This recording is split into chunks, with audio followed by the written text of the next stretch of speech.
Heroes come in many different forms. Some are heroic protectors of justice, and others are the teachers who guide us toward a brighter future. And sometimes they're both. Satoru Gojo, Jujutsu Kaisen Sorcerer Sensei.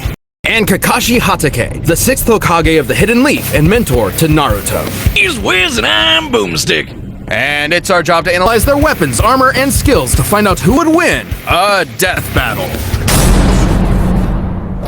Japan, December 7th, 1989. Satoru Gojo was born, and the world changed. And in the world of Jujutsu Kaisen, invisible, cursed spirits born from negativity threaten humanity. So it's up to the Jujutsu sorcerers to do battle with them. And what better way to learn the trade than to sign up for Tokyo Jujutsu High? At this institution, a sorcerer will learn to harness their cursed energy, or the spiritual manifestation of intense emotion. It's like Ki, but if Ki desperately needed therapy. With it, sorcerers can boost their physicality and perform devastating curse techniques. Anything from voodoo dolls to swapping places with mere claps. And lucky for humanity, Satoru Gojo's the best sensei a sorcerer could ask for. Gojo isn't just the best, he's known as the strongest. His very birth forced the strength of curses to exponentially rise. Like witnessing a world record get broken, cursed society shifted to match the might of Gojo's presence.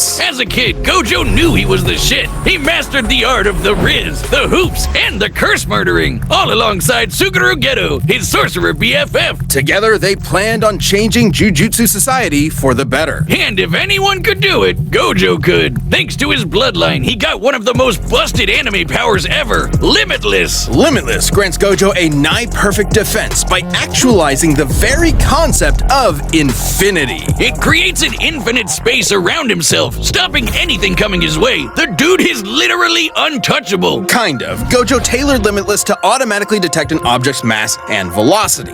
As the difference between himself and an object decreases, Limitless halves the object's velocity. It's like Zeno's paradox. Think of it this way. If you're trying to get from point A to point B, first you gotta go halfway, then you gotta go another halfway, then another and another, and so on. With Limitless, you'll never arrive, just like my alimony payments. Hence, infinity. Yeah, it might sound complicated, but it basically creates a spatial force field around Gojo at all times. Techniques on this level would burn out other sorcerers in seconds. That's where Gojo's incredible 6 eyes come in. They let him see and near perfectly control cursed energy at the atomic level. So he'll basically never run out of juice in a fight. He isn't just built different, he was born different. 6 Eyes and Limitless gave Gojo the power to manipulate space itself. Gojo's Lapse Blue technique attracts and condenses space into singularities. With Reversal Red, Gojo does the opposite, repelling space. Think push and pull. But you may be asking, how does one accomplish this with cursed energy?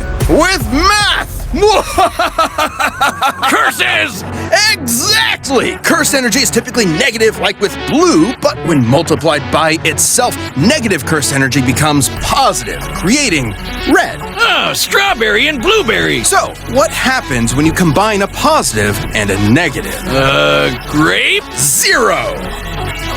By combining Reversal Red and Lapse Blue, Gojo creates Hollow Purple, an enormous ball of curse energy that literally applies the concept of 0 to an opponent, crushing and repelling them into nothing. Gojo's a walking cursed Swiss Army knife. Levitation, teleportation, even expanding Limitless to fry his enemies. Gojo can also use positive energy to heal humongous wounds, and he's constantly refreshing his brain with it 24/7 to keep up with all of this. Still, there's one technique that costs more cursed energy than anything else in a sorcerer's repertoire. Every sorcerer is born with an innate domain, a mental world shaped by their mind and heart. Add cursed energy to it, and these domains can be manifested physically, a technique called domain expansion. Every sorcerer worth their salt needs one, and you know damn well Gojo has the scariest, unlimited void. You get caught in this, your ass is grass. Exposure to unlimited void overloads your consciousness with a stream of infinite information.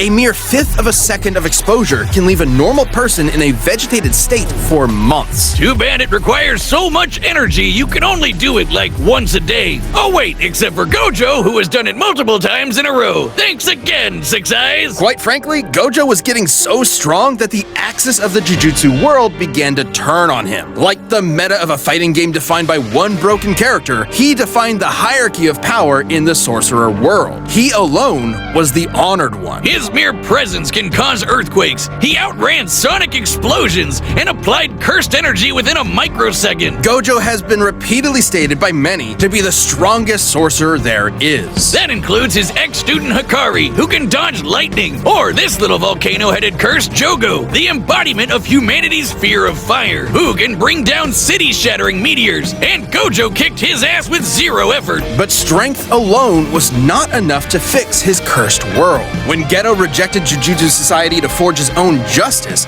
Gojo's philosophy changed. Instead of doing everything himself, he would teach a new generation of sorcerers to carry the torch when he could not. It's all about setting an example. If it means a world where his companions can stand shoulder to shoulder as equals, who cares if he's gotta show off a bit?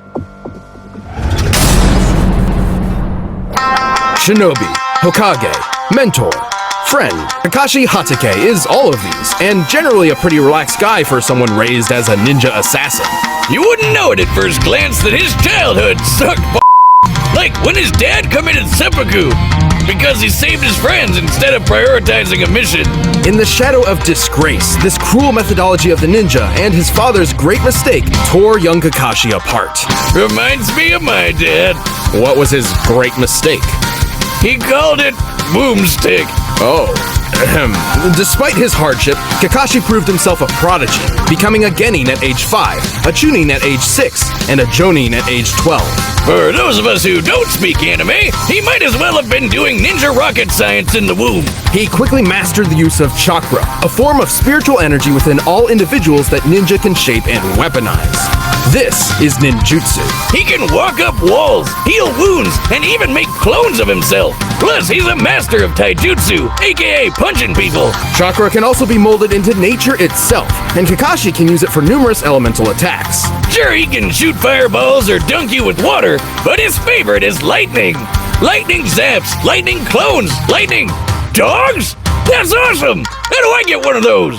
He's even invented a lightning ninjutsu technique, the Chidori.